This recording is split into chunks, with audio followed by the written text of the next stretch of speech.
Menstrual Hygiene Day commemoration. This is a special edition of Issues Panenyaya. My name is Sokostina, and on sign language is Siposihle. I saw her earlier on. And a big shout out to Rejoice, who's recovering from, chemo. You know that Rejoice is recovering from cancer. According to the United Nations, menstrual hygiene management is critical to achieving sustainable development goals, while limited access to clean water and proper sanitary facility make it difficult for women to manage their menstrual hygienically. The menstruation hygienically. I saw menstrual because like I'm sure between us right now, there are 5 women on set, 3 could be on their menses right now. The United Nations also notes that the lack of access to clean water is the major cause of maternal immortality and inability to effectively change menstrual health, which undermines girls' education. Menstruation is a national reproductive health process that should be embraced, acknowledged, and demystified. However, the topic of menstruation remains a taboo in many countries, where cultural beliefs and social norms resist and restrict the participation of women and girls in society during menstruation. I'm not sure whether it's our culture, because I've never experienced it, or whether it is just bare ignorance. But somehow, menstruation has tended to be held a mystery and something that people shun away. But today, on the 28th of May, an annual awareness day is set aside to talk about the importance of good menstrual hygiene management globally. So menstrual hygiene commemoration today is initiated by the German-based NGO WASH. WASH, which started this in 2014, they want us to gain attention to this global development agenda. And today, I would like to take this opportunity to unpack this mystery and, so-called mystery around the biological process, as we call for all of us to step up and invest in menstrual health and hygiene. Our conversation today is powered by the Forum of African Women Educationalists Zimbabwe chapter, which is FAWEZ, in partnership with Action Aid and Family AIDS Counseling Trust, and the Leonard, how do you pronounce it? Leonard Cheshire. All right, Leonard Cheshire Disability Zimbabwe. So let's get right to it. I have a beautiful panel with me here, and in as much as this is a special edition, I'd like to welcome with me in studio the FAWEZ team, and of course, one of my favorite people in the world, Dr. Enesia Ziki. You see, Dr. Enesia and I went to school together. We played basketball together. Please don't roll your eyes. I did play basketball. Did we not, Doctor? We did. We played for Manicaland, actually. I mean, she kept the body, and I just ate myself out of the basketball league. But let's first introduce the FAWEZ team. Ngo, please introduce yourself and the team that you brought today. Thank you very much, Soko, and thank you for having us today. So I'm Ngobi Lengiwane. I'm the Senior Programs Officer at FAWEZ. Right. Yes. And you are? I am Anna Cheza Odera. I'm a final year student at the University of Zimbabwe, and I'm a member of FAWEZ alumni. Really nice. And? Sandra Rwambiwa. I'm also a final year student by the University of Zimbabwe and also a member of the FAWEZ alumni. Oh, that's good. And of course, Doc.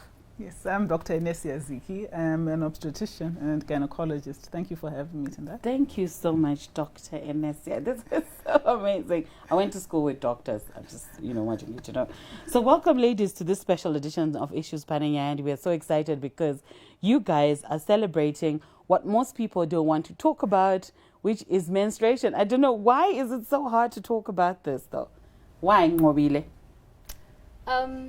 I'm thinking it's just an issue of something that is unspoken of because of sometimes culture, a bit of religion, a bit of socialization, and just the mystery. Because especially for men and boys, if they don't know what is happening, they just think maybe this thing is only for women, and we need not to take part in it. But it's something that is normal and should be talked about. Right. So tell me about this stepping up action and investment in the menstrual, this whole situation and action you have pushed us to be. What is that about? All right. Maybe let me give a background of Fawezi and the partnership that we are in that has brought us here today. Then I will draw down to this issue of stepping up action in terms of also really increasing our resources and even conversations around menstrual hygiene management. So as Fawezi as an organization, basically we work to reduce gender discrepancies in education. So we mainly focus on the girls. And by just mentioning girls, menstruation comes into play, because sometimes these issues affect the girls as they go to school. You'll see that if a child does not have enough sanitary wear or access to clean water, they may opt to stay at home because they are on their menses. Right. So that becomes a topic of real concern to us. So in line with what we are doing, we have also partnered with Action Aid Zimbabwe, Leonard Cheshire Disability Trust, and Family AIDS Caring Trust, where we are running a project that we call Torches, towards resilient communities with health, equity, and safety for all. So this project looks really at mainly women and girls in school and out of school. So as we implement and as we come into contact with communities and girls and women, we see that for women to also be at ease, at peace, whether at school, at home, or at work, they need to have adequate sanitary wear whenever they have their menstrual cycle. Right. So, I mean, you could go on, because this conversation will take forever, but we'll rope in other people as we go. Dr. Enesia, it's so much fun to call you Dr. Enesia Ziki. What is this menstrual health? Because she's talking about a lot of things that might seem jargon to other people. Can you break it down for us? What is it? So essentially it is what she's describing too. Menstrual health is more than just the physical part where a woman is bleeding or where the womb, the inner lining of the womb is shedding blood, a process which happens monthly. It includes the aspects around it. It includes, is the woman able to access proper sanitation, proper sanitary wear or the materials that she needs? Is she able to access clean water and soap to bath her body at maybe twice a day during the period of menstruation? It's about, does she have privacy to change her pads when she needs to? And the environment around her, does she still maintain a certain dignity even when she's menstruating? And it's about her lifestyle. Is she able to continue going to school when she's menstruating? And so it's a holistic, if you want to look at it holistically, it's about the woman, it's about the physical part, but it's also about the psychological, the social, the cultural things that are going on around this woman. So for me, menstrual health encompasses all that. It encompasses hygiene as well as what's going on around the woman during menstruation. You know, I never thought about it that, imagine in my whole 38 years, I've never fully comprehended that it's not just about the bleeding, it's about everything else that comes, the mental, the physical, the financial, the water and everything. Ladies, you are in college, and I know there's so much that is going on with you. I don't know, Anna, would you want to talk about your lived realities at college about menstrual? She said this, you know, the privacy, all that. Do you have that? What's going on with you? I think when it comes to the realities regarding menstrual health, I think I would like to group it into two, for girls living in the cities and for girls living in the rural areas. Okay. So you find that for girls living in the cities, we have that privacy because at home we have a proper toilet. We have all of us in the city. We have not privacy. all of us, but most of us. All right. Yes, we have that. Even when we go to school, we have a toilet where we can help ourselves. Okay. We have water, but it's a different scenario for people who are living in places like Epworth, Chitungwiza, where there is like lack of water. They have to like go through certain difficulties for them to get water to maintain that hygiene that Dr. Enesia was talking about. So you find that for adolescents living in the city, it's a different scenario. But for adolescent girls living in the rural areas, it's a different case at all, because it's difficult to get water. It's difficult to have like proper sanitation, a proper bathroom. Most of them use bushes. They use the blade toilets, which becomes like difficult for them to maintain that hygiene. And thank you. I hear what you're talking about, the bushes and etc. And then it brought me to look at what we have right in front of us, Dr. Enesia, that what is recommended? Is this what is actually recommended, or because we are in third world and this is what we have to use? Because, of course, the tampons are not there. Others use cow dung, others use cloths, others use... I mean, what actually should we be using? So there are many methods available, okay. And these are just some of them. So disposable pads, I think, are the most common when it comes to girls in the city. They use disposable pads, but they're also washable cloths.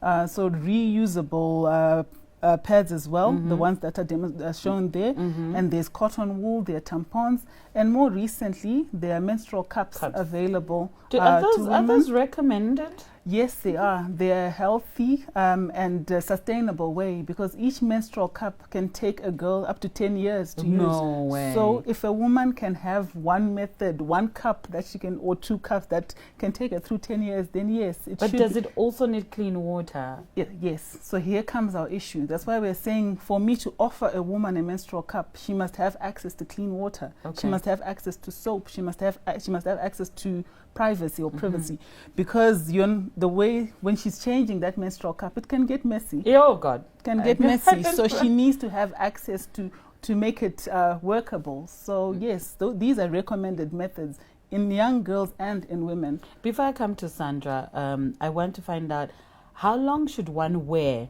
sanitary wear? How long should you put it on? What is the recommended So it's time? good to change sanitary materials or frequently. Some would recommend 3 to 4 times a day. Okay. So you don't have to wait until the pad is completely soaked. Okay. For example, a tampon, if you're going to be using tampons, you're not supposed to keep it in for more than 8 hours. Okay. This can lead to serious infections, some of them actually life-threatening. So it leads to an increased risk of infection if you're not changing pads regularly. So 3 to 4 hours is an average, but you realize that some women have a lighter period, some women have a heavier period. So it depends, but on average, it's good to change regularly, 3 to 4 times a day. 3 to 4 times a day. Sandra, let's talk about sexual reproductive health and sanitary and this menstrual health. As a student at the university, what do you have to say about this before tazopinda munanga nyaya after the break?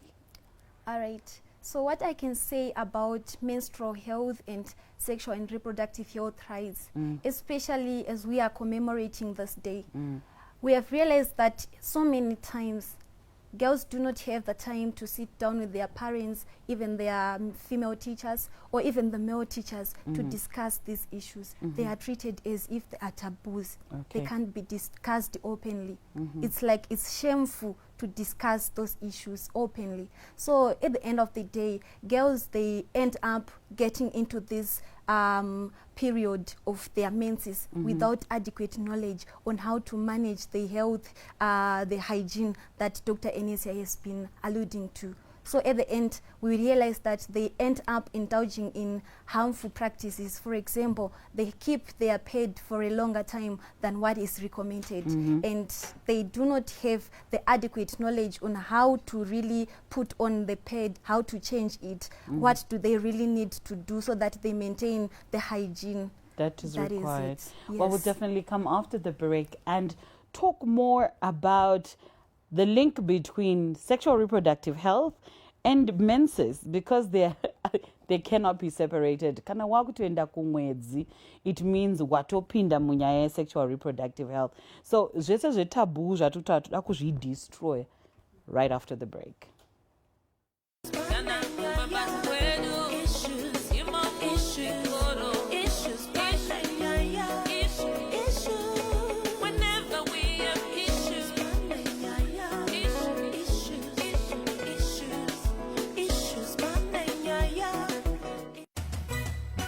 Generally, society has a tendency of shying away from tackling matters that disrupt the status quo. Instead, such discussions are either avoided. As a result, attitudes are created and truth reinvented. On this platform, we dare to venture into those territories. This is Issues Panenyaya.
If you're joining us, welcome to the second segment of special edition of Issues Panenyaya, where we are celebrating Menstrual Hygiene Day. We are commemorating the world over is teaching all the women who deem themselves women how to use and maintain a good reproductive health system and menstrual health cycle. So research done by the World Bank in 2018 revealed that at least 500 million women and girls lack proper access to menstrual hygiene facilities globally. Factors such as inadequate facilities and the materials to make them, menstrual pain, fear of disclosure, and inadequate knowledge about the menstrual cycle also contribute towards and influence why women find it difficult to talk about it, in not only their experiences, but also what they go through day to day. Today, this special edition of Issues Panenyaya is talking about menstruation. It might be uncomfortable for you, but it is the Menstrual Day commemoration. That's what they call it, right? Menstrual Hygiene Day commemoration. And today, I'm honored to have a panelist from filled with women who are well knowledgeable. Use it, I don't know, mostly I think there's a bias because it's like a you all use it thing. But Fawezi is here, and of course Dr. Enesia Ziki is here. Dr. Enesia, I want to talk about what we went on the break, before we went to the break, talking about why don't we join the conversation of menstrual health and sexual reproductive health? They are linked conversations. They are actually a continuum of each other. So for us to, most people seem to have a misconception that when you menstruate, that's when you're at risk of falling pregnant. But I just like to highlight that even before a woman starts seeing blood every month, there is a time where the ovaries actually become active and she can fall pregnant before menstruation. So we wouldn't want to misinform. That's not what we learned, Kubonda. You learned this when you were advanced, didn't you? Yes. Because that's not my level. Yes. So you're saying even before a woman starts menstruating, they can get pregnant? Yes, it's possible. How do they get activated without being Because released? remember, by the time the body is developing, this is around puberty, and different things happen at different times. So you've got breast development at a different time, you've got growth of hair in the pubic area and in the axilla at different times. So the body inside as well, we've got ovaries, and ovaries are what is responsible for producing the hormones that ultimately lead to menstruation. So you'll find that these ovaries start working much earlier then you actually see. So a woman can actually produce an egg and be capable of falling pregnant even before she starts seeing blood. Okay, so it's important to start how young educate. is that though? So as young as 8 years, women can start around 8 years. They start, all these changes can start. So it's important to educate and inform even our little ones about the importance of just for them to have knowledge about what menstruation is even before it comes. Okay? I am gobsmacked because no more mahumbe. I mean, not iwe watomu age kungoti mahormones are released. I mean, you're hearing that, and I'm so happy that you've got people that are partnering with you. Who are these people? We want to thank them. Who are these people, Ngobile? All right. We are getting support from Action Aid Zimbabwe through Action Aid UK. And we are partnering with Lena Cheshire Disability to bring in the factor of also including girls and women who are disabled. We are also partnering with the Family AIDS Caring Trust. Right. Yes. So. And I know you're also working with the government, mobilizing, making sure that every young woman in school gets sanitary wear. But why are you doing that? Why is it even expensive, Nai? Okay, I'll come back to you and you tell me about how you're working with the government. But at you guys are in college. Yes. Can you afford sanitary wear? No. Which one are you using? Don't be shy.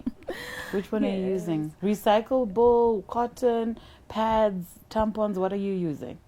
I think like because of the issue of, I mean because of the fact that it's expensive, I've been mixing the two because I have the reusable and the disposable sanitary wear. So I figured that I couldn't afford to like buy 2 packs of sanitary wear at once. So I mix the two so that I can keep myself clean. And when are you most comfortable? With the recyclable, with the reusable or the disposable?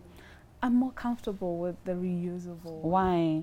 It just feels so comfortable like when I'm wearing it. Like usually when I'm using the disposable one, I usually have this rash and it's irritating me.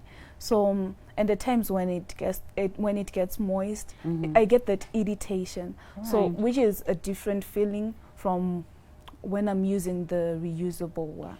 And I know you're taking mental notes because I'm going to ask you about those irritations. And you? I also use both reusable and disposable, but I've realized that I just feel equally comfortable either with the reusable or with the disposable, and I have not developed any reactions to either of them. Yes. So you wash them, and where do you hang these reusable? Like an underwear.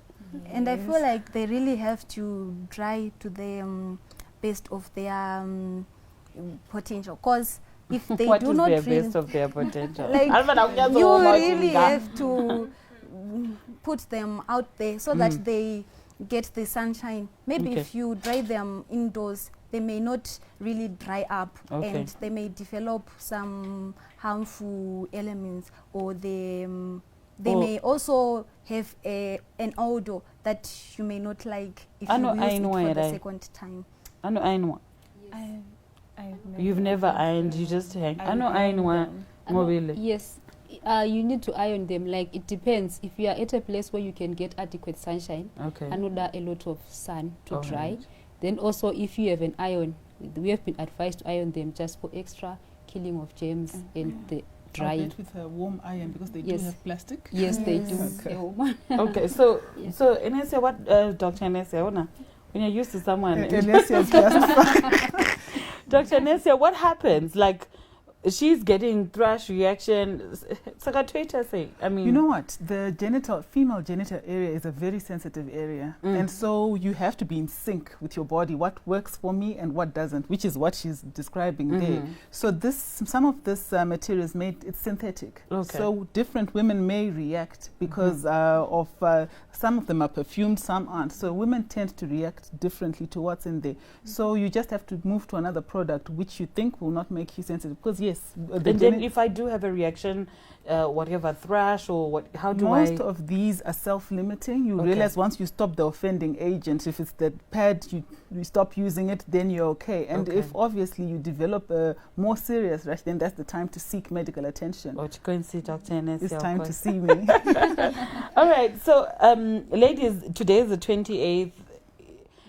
Have you always known about the 28th? Or it's Matozo who's Gobos Fawezi is here? And what are you doing in your own spaces at college to talk to people about this? All right. So I personally have known about this date for some time because I have been engaging with Fawezi on various activities, and they've actually made me to know of this day, and through various ways they have helped me in line with menstrual health. They have made sure that I have adequate sanitary pads. They have made sure that I have adequate information. That's why I count myself highly favored. Of course, yes. you can see that. And because she spoke about you make sure young women have adequate sanitary wear. Tell us about the program you're running with the government. All right. As an organization separately, our work mainly is done in schools, with in-school girls and a bit of out-school. But under this project, we're also mixing the community that surrounds the project schools that we are working in. So we work in partnership with the Ministry of Primary and Secondary Education, where we're in the project schools that we work in, we support vulnerable learners with sanitary wear. So the last donation that we made was last month, together with our partners. We donated sanitary wear to girls from our schools in Shamva and Chitungwiza. So when we are doing these donations, we provide the reusable, we provide the non-disposable, and we also provide the panties. Because we've discovered that sometimes you go to your school and ask for vulnerable girls and say, we've brought you pads, but they don't have the panty.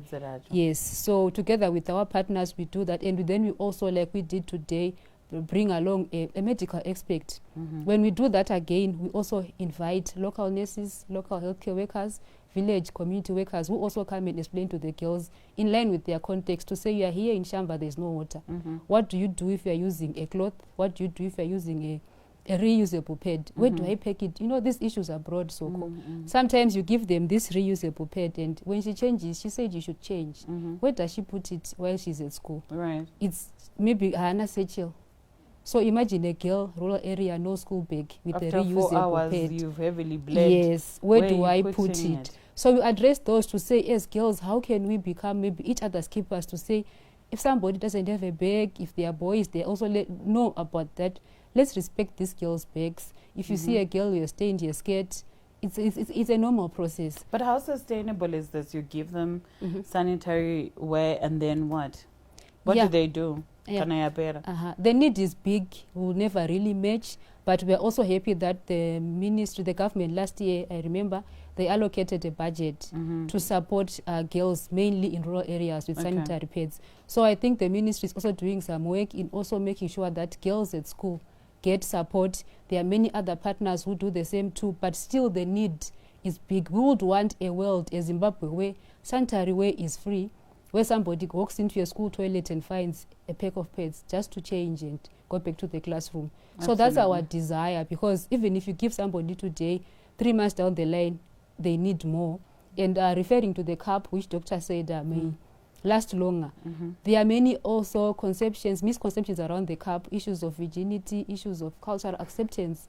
So we need to really amplify our voices, us and other partners, to say, let's demystify menstruation for a start. If our fathers and brothers know, it means even the budgeted household level will cater for me. Let's just do that, Dr. Enesia.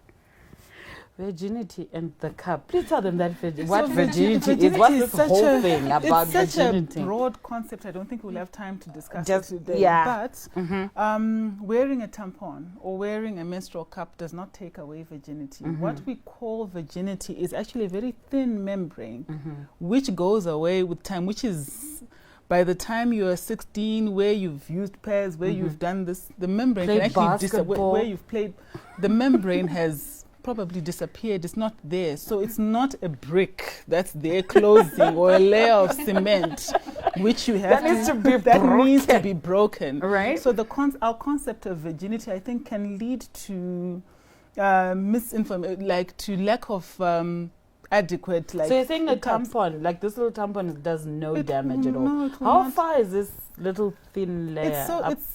it's actually less than a millimeter sometimes. It's Right. it's a thin layer. Why is That's it what there we're in the talking first about. place? It's a developmental issue. So when we Okay. are born, remember the vagina is closed. Then as we develop in our mom's womb, this opens up, and so there's that little layer that's left there sometimes. And with time, there is an opening, lady. So if blood is coming out, that means something can go in because Right. blood has found its way out. So it's okay. But I realize these are issues that are sensitive for some people. But you can put a pad.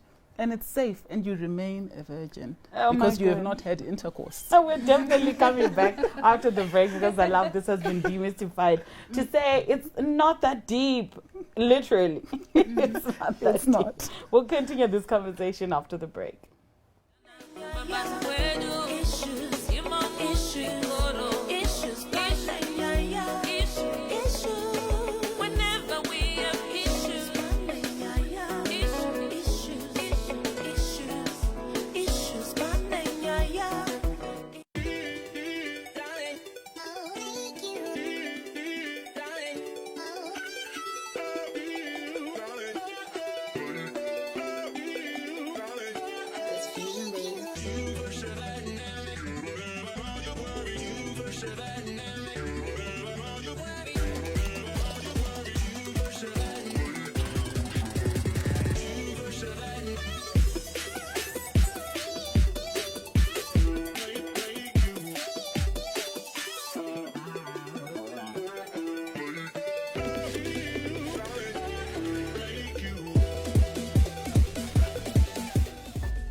We are in the third and final segment, and menstrual hygiene is vital to the empowerment and the well-being of women around the world, especially girls. And it is more important that they have access to sanitary pads and appropriate toilets and privacy, like Dr. Enesia said.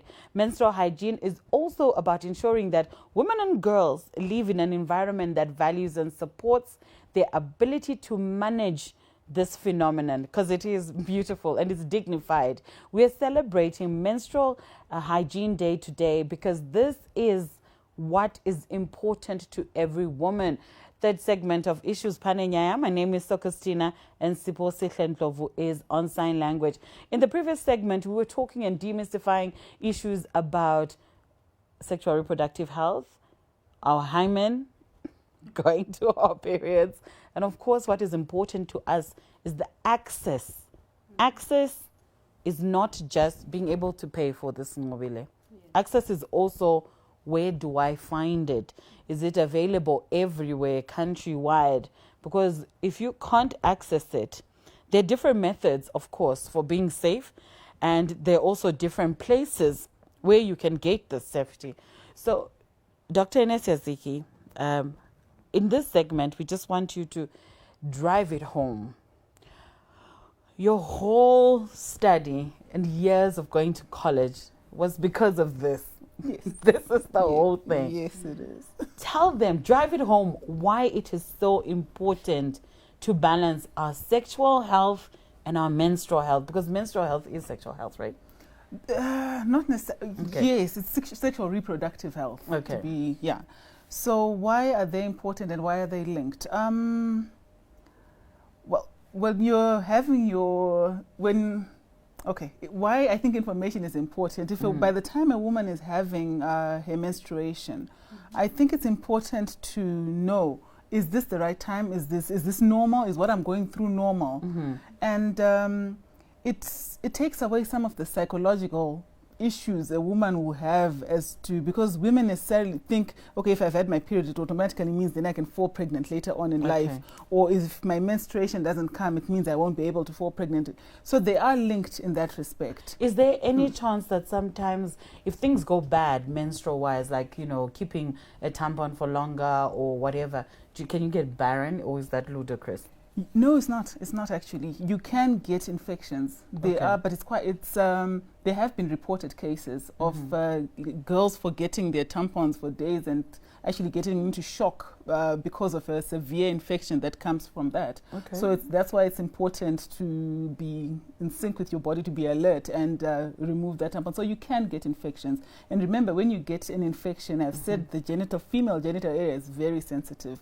Such infections can lead to tubal blockage and so forth. They can damage your womb and so forth. So that's why it's important to then keep away from some of these infections. So is it myth or it's just truth that cotton fragments or tampon fragments, if they go up your vagina, you could get cancer, or it could block your tubes? That's a myth. That That is definitely a myth. Okay. And I hope I have helped someone by telling them that's a myth. Okay. The vagina is actually, it's cylindrical, but it's closed. Okay? So if you use a tampon, you're not going to lose it up into your abdomen somehow. This is it's a closed area. Okay. And chances are that if you leave, you're not supposed to put cotton wool. Cotton wool is for outside. All right. But if you do put it in, remember, blood is coming out. So most of the time, it actually flows out as well. It's a self-draining organ. It's a self-cleaning, self-draining organ. So people shouldn't be putting their fingers up there and trying to clean out. It's not meant for fingers, and it's not meant to be cleaned that No, way. I don't mean for pleasure. I mean Not for cleaning. No, it does and about clean soap. itself.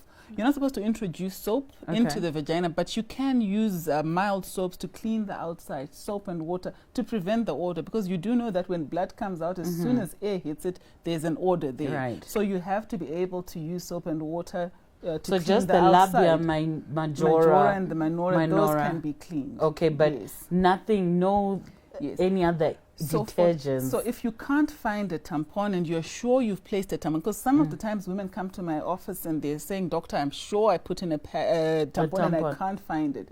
So sometimes when you're passing stool, going for number 2, you can actually pass that tampon and you can get lost.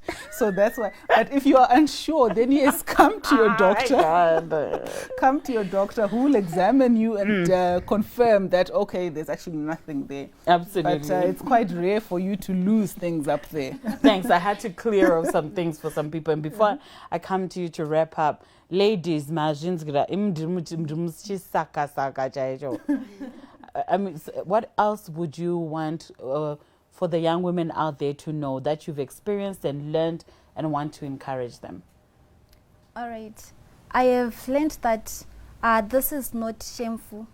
Whenever you experience this, especially for those girls who are at their early adolescent age and they are starting to get their periods, they have to be open about it. It's nothing shameful. It's something that is very normal, and it's something that they need to get proper information, correct information, because they may be misinformed if they do not seek proper information from the right people. And they also have to open up so that they get the sanitary pads from their parents, so that they will not refer to use the other methods that are not healthy for them. Ndoda kungovunza kuti in your family experience, masanitary ari pabudget here. Kana kuti pane hupfu sauti what aripo here mapads pabudget kumba? Yes. Okay. I think for me personally, I'm highly favored, like Anna had said before, because for me, atoripo pa budget. All right. You know, like they actually per month. It's just that because of the financial situations that you may face, Mumori, they'll end up like giving you one pack. I mix the two, but yes, aripo pa budget. Okay, and what do you want to say to that young woman who probably doesn't have vabereki vano prioritize a sanitary wear?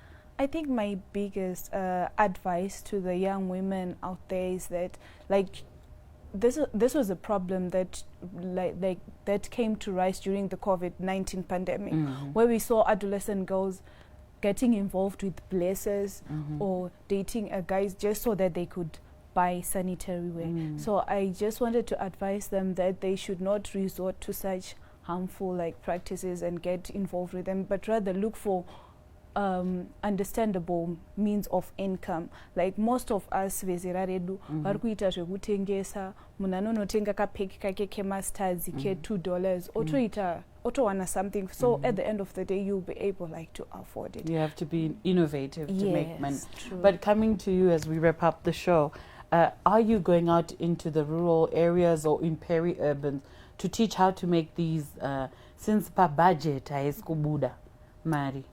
Yes, we really work closely with girls from rural areas, like I said, Shamba. We have other areas like Mad South, Nanama, Topo, Bulilima. We have been in contact with girls, and we have seen that even if we say, okay, we want to teach you how to make a pad, starting point,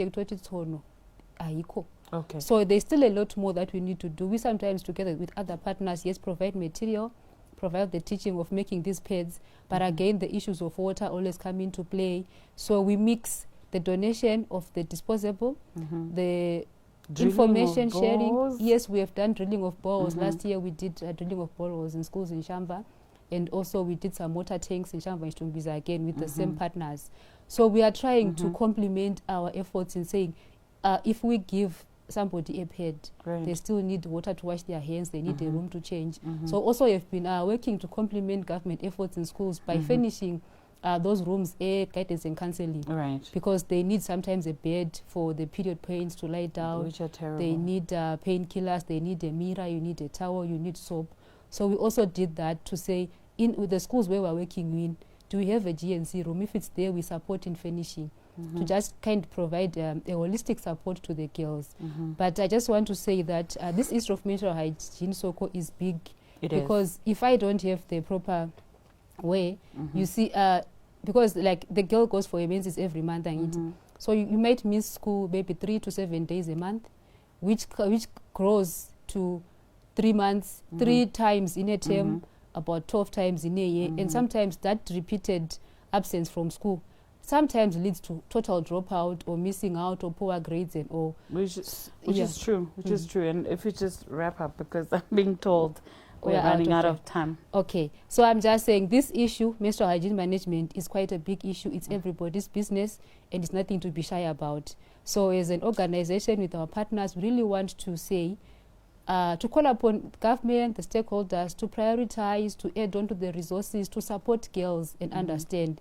And at our levels as communities, we want to demystify, like we have tried to do here, to say, this is okay, use this, and engage our men, engage the boys in the conversation, so that girls are free to discuss. The family budget holders, the fathers, the brothers should also know that menstrual wear is very important. And if you must know, Dr. Enesia, I once advocated when I was in college that dysmenorrhea is a real thing. And you could quickly tell them what dysmenorrhea is. Okay, so dysmenorrhea is painful periods, and this can actually be incapacitating. So women don't seem to think, some women unbelievably seem to think that it's a normal part of menstruation. No, it's not. You should be willing and have access to simple painkillers when you've got menstrual cramps, so that the rest of the day can go on, the rest of the week can go on. And if it's too severe, just realize that it may be actually connected to diseases. So you must get checked. You must consult your doctor if periods are too painful, if periods are too heavy, and if they're leading to a disturbance in your lifestyle that's significant. Right. This is completely SDG type conversation, and we have not exhausted it, and I hope Fawezi does come back. And we would like to thank Fawezi, thank Action Aid, thank your partners. Please highlight them again. Lena Cheshire Disability Trust and Family AIDS Caring Trust. Thank you so much for making sure that we are talking and commemorating the Menstrual Hygiene Day on the 28th of May in 2021. And of course, thank you to the team behind the crew, ZTN team, to Siposihla and Ndlovu on sign language. My name is Sokostina. Until next week, have a hygiene-safe menstrual cycle. Thank you.